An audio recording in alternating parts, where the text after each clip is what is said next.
Good evening and welcome to Progressive Soup. My name is David Stevenson. I'll be tonight's host. With me I have a very good friend of mine, Billy Michael from Bethel.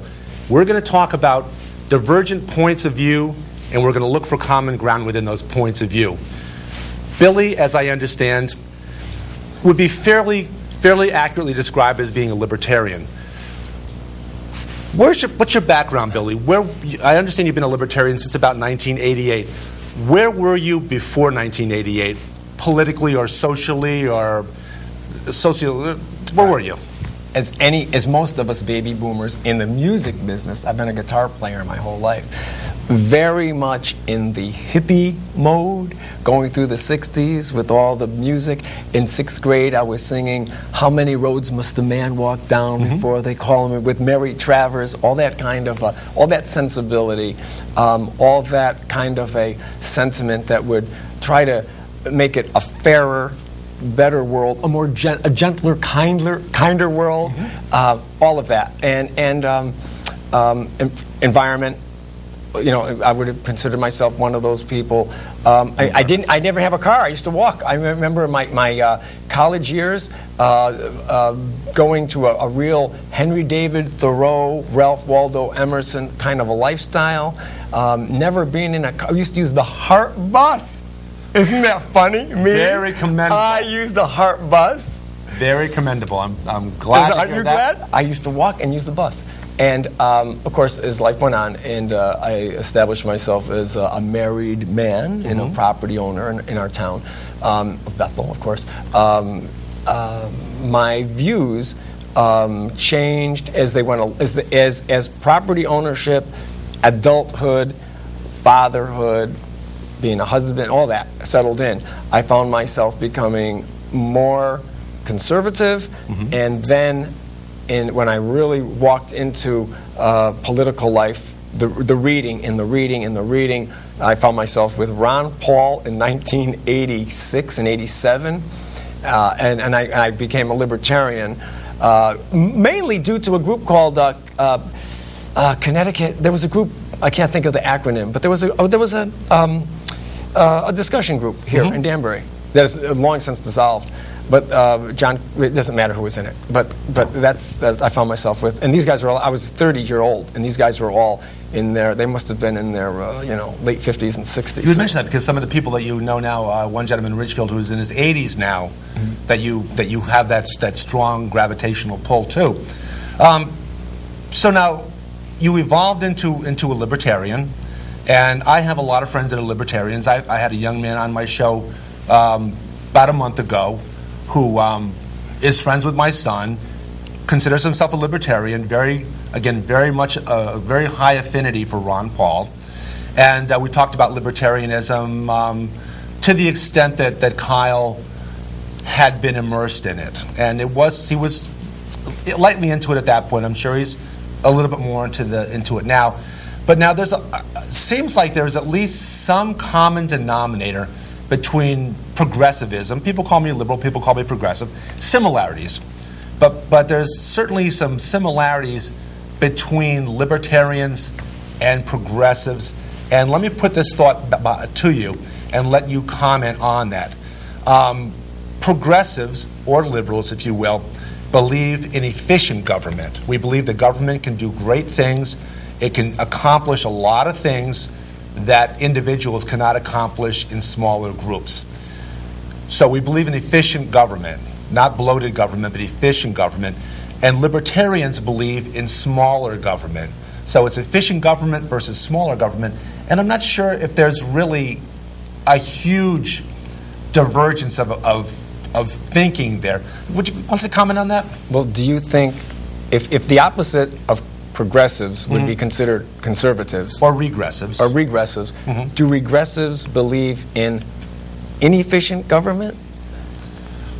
I'm not sure. That's a good question, and I'm not sure what the answer would be. That's going to take some thought on my part, and we can talk about that a little further now, and we can talk about that at a future date. But I think of people regressives as being more of a social issue, more social than economic. more social than economic, and I apologize for... Yeah, that happens. Good thing that we weren't at a funeral or a wedding and that happened. Good Lord, oh yes. My, imagine being in a church service and having that go off. Yeah. Okay, well, let's just... there you go. Because I think that we're all for efficient government. Mm-hmm. Yes. I don't think conservatives want inefficient government. I think you're right. I think progressives want efficient government. I know that libertarians view government as a servant of the people rather than a master, and I think progressives would... I don't think there's any difference between progressives and, say, conservatives, if you want to use progressives, and libertarians. I think we all want government to be a servant of the people instead of a master. You don't...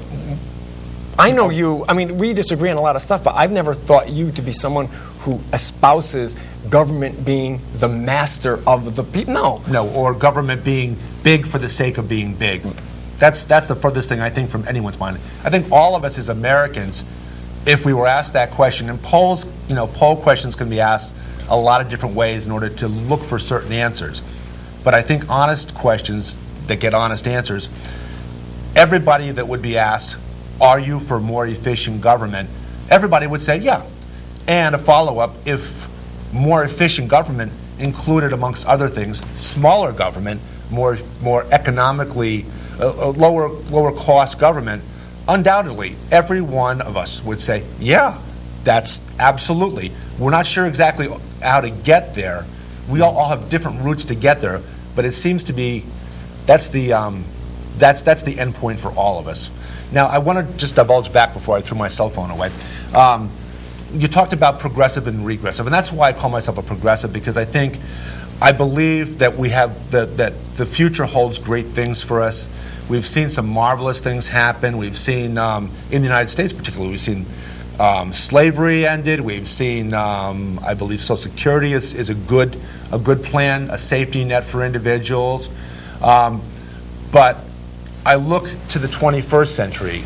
Progressives look to the 21st century and beyond to make the world a better place. We're very optimistic, where I think regressives would look backwards and say, oh, how much more wonderful things were back in the good old days, and how I wish we could have things back the way they were in the beginning of the country. But they forget about the fact that in the beginning of the country we had slavery, women weren't allowed to vote. There's a lot of bad things that we've come away from as our country has evolved in a positive fashion. Thoughts? I would think your statements make come to mind a statement of a woman that left Russia, and she said, in America there are casualties. There are casualties that fall through safety nets, but she says, where I come from, we are all casualties. And I think that's the biggest difference between the regressive, between a progressive and someone like me. I think that I do look back knowing full well that we have our quota of contradictions in American life. You could say we were founded on freedom and liberty, and then you look at the slavery issue, or you look at any number of things, women not being allowed the right to vote. There's a lot of things that contradict the basis of the Founding Fathers document.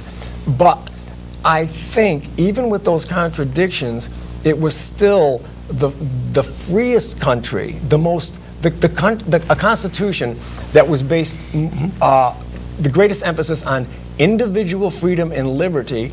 And I believe the 200 years of that premise, as penned by the Founding Fathers, has provided the greatest good for the greatest amount of people in the history. I think the American enterprise has done the best by the most.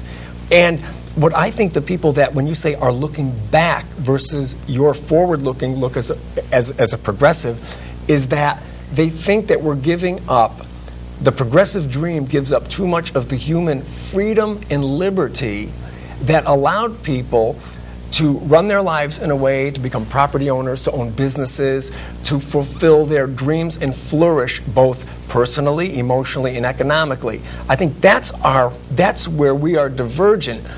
That's what I think it is. I think they look back to a greater amount of freedom, and most of it is to do with a smaller imprint of government on their day-to-day life. I'm with you, and I think I can kind of encapsulate it this way. I'll try, and then you can tell me what you think about this.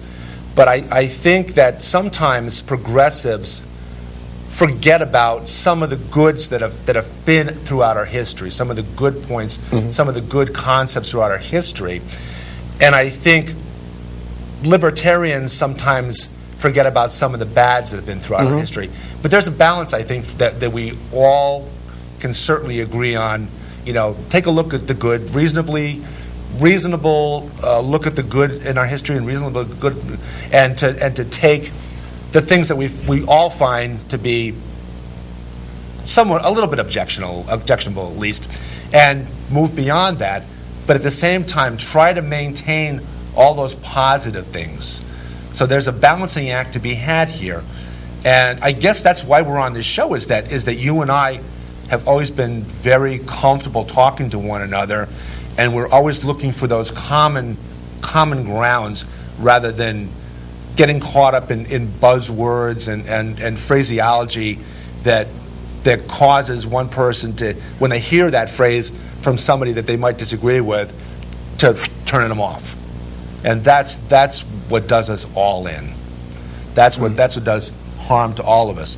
Now would you mind talking about states' rights versus federal, state versus federal? Because I think it sounds to me from what I've read that this is something that's a difference of opinion probably between progressives and libertarians. I don't feel that I'm well versed enough in that to debate, not to debate it, but even to talk about. I know as a premise of most I would say all libertarians, they feel that the encroachment of federal power. I'll give you an example. The setting of the 55-mile-an-hour speed limit across the country, that would be considered by a libertarian as an authoritarian, top-down decision. Why should Washington tell somebody in Montana that they're going to have the same speed limit as somebody in New York City and going the I-95 going through New York City? I understand that. Seatbelt laws, another one of it's one of my pet peeves. I think that seatbelt laws should be. I think they should decriminalize the non-use of seatbelts. I think that should be up to the individual. I know there's arguments against the economic arguments because of insurance. I understand that, but I don't like the fact that like someone like the National Transportation Safety Board. There's a bunch of names that I can't, all these acronyms. But they'll set standards in Washington, and they come down to 50 states. Louis Brandeis was one of, and I don't know when he was on the Supreme Court, but I know that name, Brandeis University. I should know this if I'm going to quote him on television.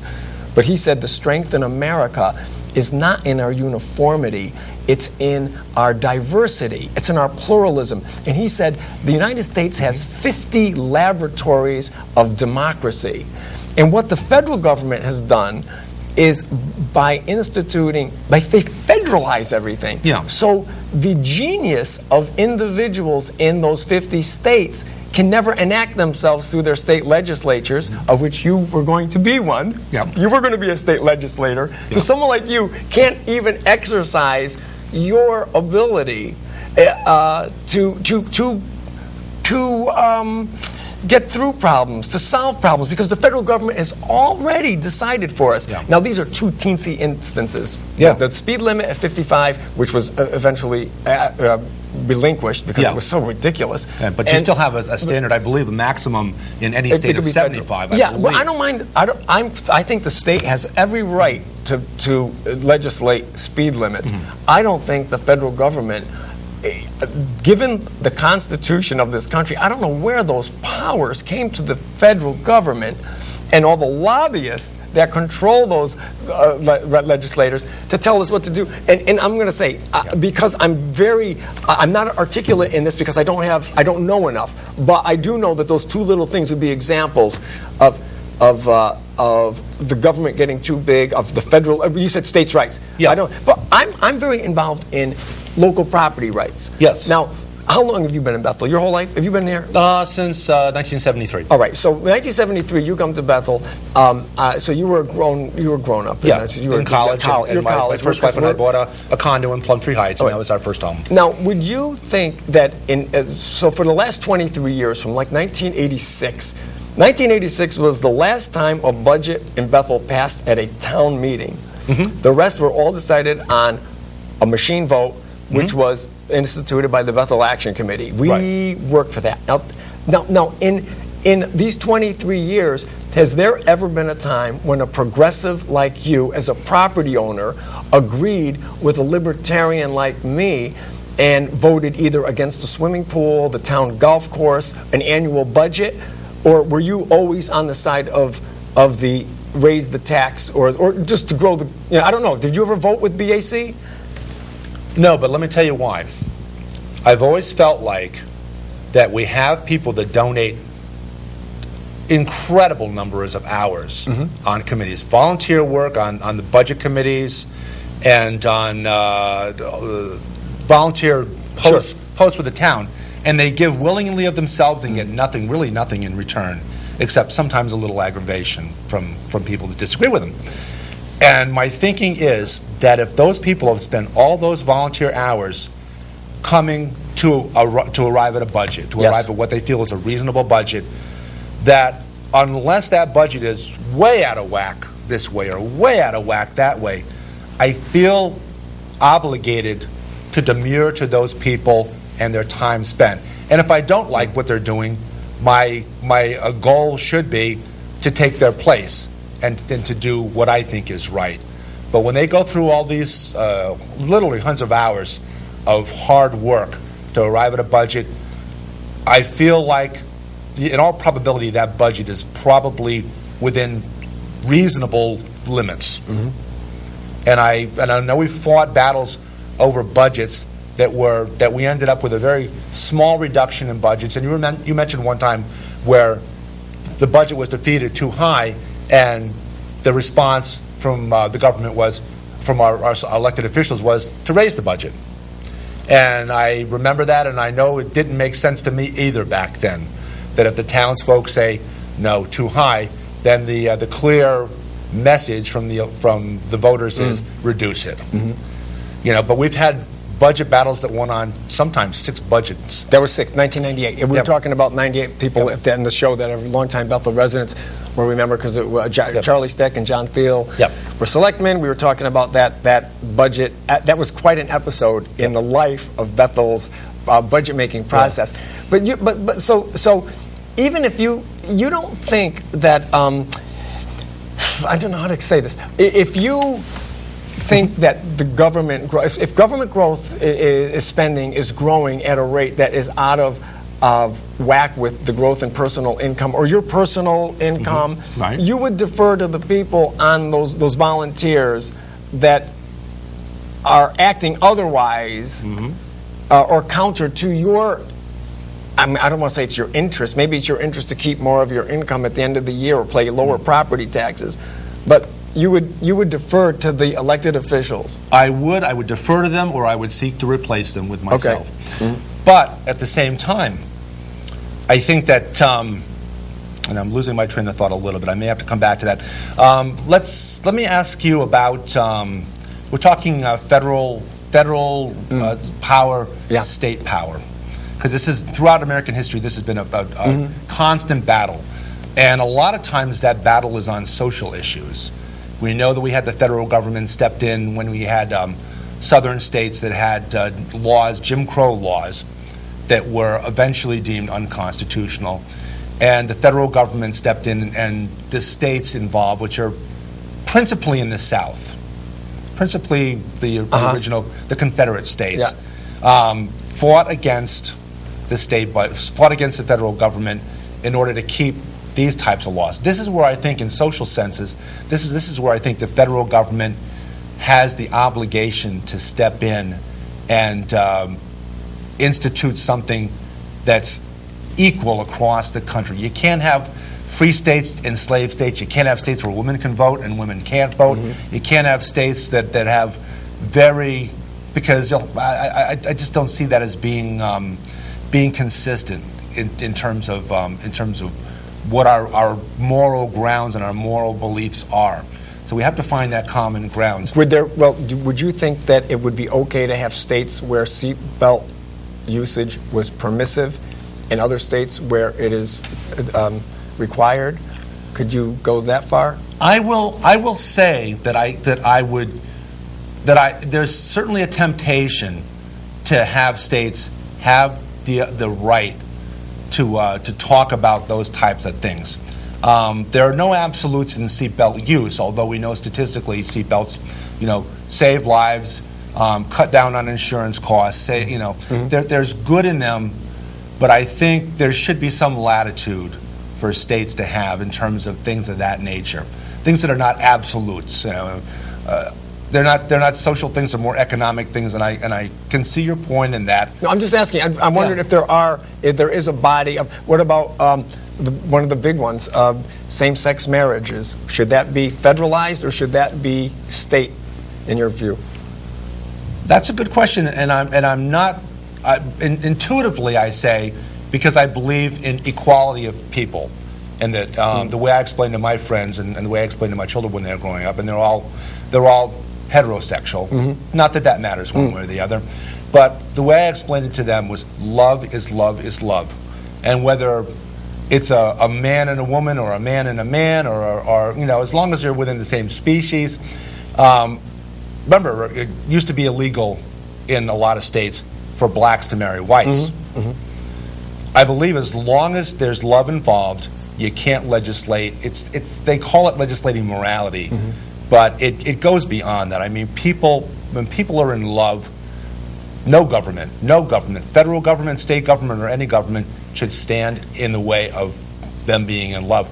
And I'll throw in real quickly that I think the same applies in terms of abortion, the other big issue besides homosexuality.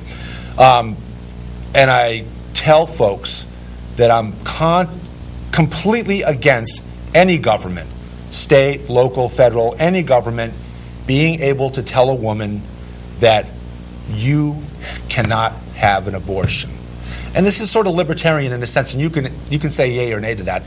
But the reason why I say that is because if you give any government the power to tell a woman now that you can't have an abortion, you've implicitly given that government the power one day, if we have overpopulation or for any other reason, the government, federal, state, local, or otherwise, to tell a woman, oh, by the way, we have too many people. You have to have an abortion, like China does now. So if you give the government power in one direction, you've already given it the power in the other direction by giving it that one power. That's how I look at it. Yeah, the libertarians are very divided on abortion issue. On the abortion issue, I never debate it because I just don't have a big overall expertise and I like it's tough for men. It's tough for men to weigh in on abortion because it's really it's a man's issue in the sense that it's a family issue, and as the law is written now, it's an issue which is left up to the woman, her family, and her doctor. So it's a family issue. In the thicket of abortion, as far as rights go, the right to be called reproductive rights. If a man, this is what Ron Paul said, if he harms a pregnant woman, he can be sued for hurting two people. If someone kills a pregnant woman, they can be charged with 2 murders. Right. And as Ron Paul was saying, because I didn't think of this, but he was saying how you have, in one sense, the unborn fetus has rights not to be shot, not to be harmed. And then in the other case, the unborn fetus has no right to being aborted. You see what I'm saying? It's a conflict. It's a conflict to me. It's to see, so I don't know how we weigh things out. God willing, it's a very, very convoluted discussion to talk about anyway, because you have the two sides on the issue. One side, the side that's pro-choice, a woman having a choice to have an abortion, also quite often those people are anti-war, anti-capital punishment.